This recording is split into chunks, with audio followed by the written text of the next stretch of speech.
కాంగ్రెస్ ప్రభుత్వం విద్యా వ్యవస్థను అస్తవ్యస్తం చేసిందన్నారు బీఆర్ఎస్ నేత ఆర్ఎస్ ప్రవీణ్ కుమార్. 9 నెలల కాంగ్రెస్ పాలనలో రాష్ట్రానికి విద్యాశాఖ మంత్రి లేరన్నారు. ఇది ప్రజాపాలన కాదని ప్రతీకార పాలన అని తేల్చి చెప్పారు. వెంటనే విద్యారంగంలోని సమస్యలను పరిష్కరించాలని డిమాండ్ చేశారు. ఈ రాష్ట్రానికి ఇప్పటి వరకు కూడా విద్యాశాఖ మంత్రి లేరు. మరి గౌరవ రేవంత్ రెడ్డి గారు వారి దగ్గరే ఈ శాఖను పెట్టుకున్నారు. ప్రజాపాలన కాదు, ఇది ప్రజల మీద ప్రతీకార పాలన నడుస్తూ ఉన్నది.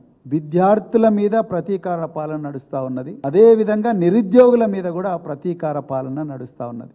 ఎస్సీ శాఖ మంత్రి లేడు, ఎస్టీ శాఖ మంత్రి లేడు, మైనారిటీ శాఖ మంత్రి లేడు, విద్యాశాఖ మంత్రి లేడు. మరి ఎవరికి పోయి చెప్పుకోవాలి? మీరేమో ప్రజల ఫిర్యాదులను నేనే డైరెక్ట్గా ప్రతిరోజు మరి ప్రజాభవన్లో స్వీకరిస్తా అన్న మీరు ఇంతవరకు ఒక్కటేసారి ప్రజావానికి వచ్చిండ్రు. 5,900 కోట్ల రూపాయల బకాయిలు మీరు రిలీజ్ చేయకపోతే ఈ పిల్లలు ఉన్నత విద్యకు ఎట్లా పోతారు? దాదాపుగా 1 కోటి మంది విద్యార్థుల భవిష్యత్తును తీర్చిదిద్దే యూనివర్సిటీలను మార్చే ప్రయత్నం ఏది కూడా ముఖ్యమంత్రి గారు చేయడం లేదు. విద్యాశాఖకు ఒక మంత్రి లేకపోవడం, దాంట్లో బడ్జెట్ ఇవ్వకపోవడం, ఇంతవరకు యూనివర్సిటీలకు వైస్ ఛాన్సలర్ను పెట్టకపోవడం. ఐఏఎస్ ఆఫీసర్లు ఎన్ని డిపార్ట్మెంట్లను చూస్తారు? వాళ్ళు ఎక్కడ పోయిన మరి మీ సెర్చ్ కమిటీ? దీని మీద కూడా ముఖ్యమంత్రి గారు ఏం మాట్లాడడం లేదు. ఈ బకాయిలు ఏవైతే ఉన్నాయో 5,900 కోట్ల బకాయిలను రిలీజ్ చేసే క్యాలెండర్ వెంటనే రిలీజ్ చేయాలి. అదేవిధంగా గురుకులాల్లో రావాల్సిన వసతులన్నీ కూడా అర్జెంటుగా ఇచ్చి అక్కడ ఉన్న 7 లక్షల విద్యార్థులను కూడా అర్జెంటుగా ఆదుకోవాలి. మూడవది, ధార్మిక సంస్థలతో చేసుకుంటున్న ఒప్పందాలు ఏవైతే ఉన్నాయో ఆ ఒప్పందాల ప్రజల కన్సెంట్ లేకుండా, తల్లిదండ్రుల కాన్సెంట్ లేకుండా రాజ్యాంగ వ్యతిరేక ఒప్పందాలు, వాటిని వెంటనే రద్దు చేసుకోవాలి. కాంగ్రెస్ తన మేనిఫెస్టోలో చెప్పినట్టుగా విద్యార్థి భరోసా స్కీమ్ అయితే ఉందో ఆ విద్యా భరోసాలో 5 లక్షల రూపాయల ఆర్థిక సాయాన్ని వెంటనే కూడా ప్రకటించాలని చెప్పేసి ముఖ్యమంత్రి గారిని డిమాండ్ చేస్తున్నాం. అదేవిధంగా ప్రతి మండలానికి ఇంటర్నేషనల్ స్కూల్ అని చెప్పి రేవంత్ రెడ్డి గారు అన్నారు. వాళ్ళకి మంచి తిండి ఎక్కడి నుంచి దొరుకుతాయి? మీరు ఇచ్చే ఆ అరకొర బడ్జెట్లో దాని గురించి కూడా ఆలోచించాలి. డైట్ ఛార్జీని అర్జెంటుగా పెంచాలి.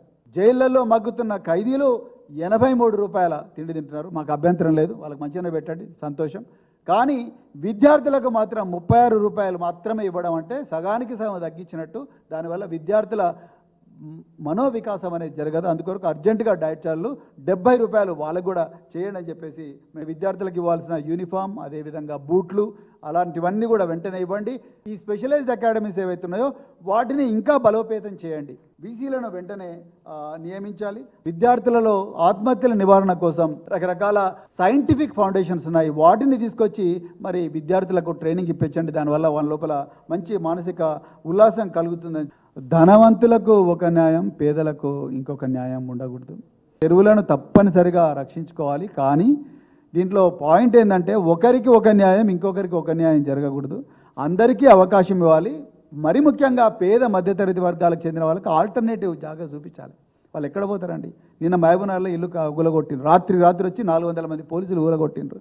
మరి ఆ 400 మంది పోలీసులు దుర్గం చెరువులో తిరుపతి రెడ్డి ఇంటికి ఎందుకు పోలే? సింపుల్ విషయం, ఎందుకు పోలే? సో అంటే ఇక్కడ వాళ్ళకొక న్యాయం, వీళ్ళకొక న్యాయం. వాళ్ళ విషయంకి వచ్చే వరకు లీగల్ ప్రాసెస్, హైకోర్టు పోవడానికి టైము అదంతా ఇస్తున్నారు. మరి పేదల దగ్గర వరకు బడాబడి గులగొడుతున్నారు. అంటే వాళ్ళకి ఎవరు లేరా? ఆ యూనిఫామ్ వేసుకున్న ఒక అమ్మాయి శిథిలాల నుంచి పుస్తకాలు ఏరుకుంటుంటే ముఖ్యమంత్రి గారికి నిజం పడుతుంది అసలు? నాకు ముఖ్యమంత్రి గారు ఆలోచిస్తున్నారు దీని గురించి.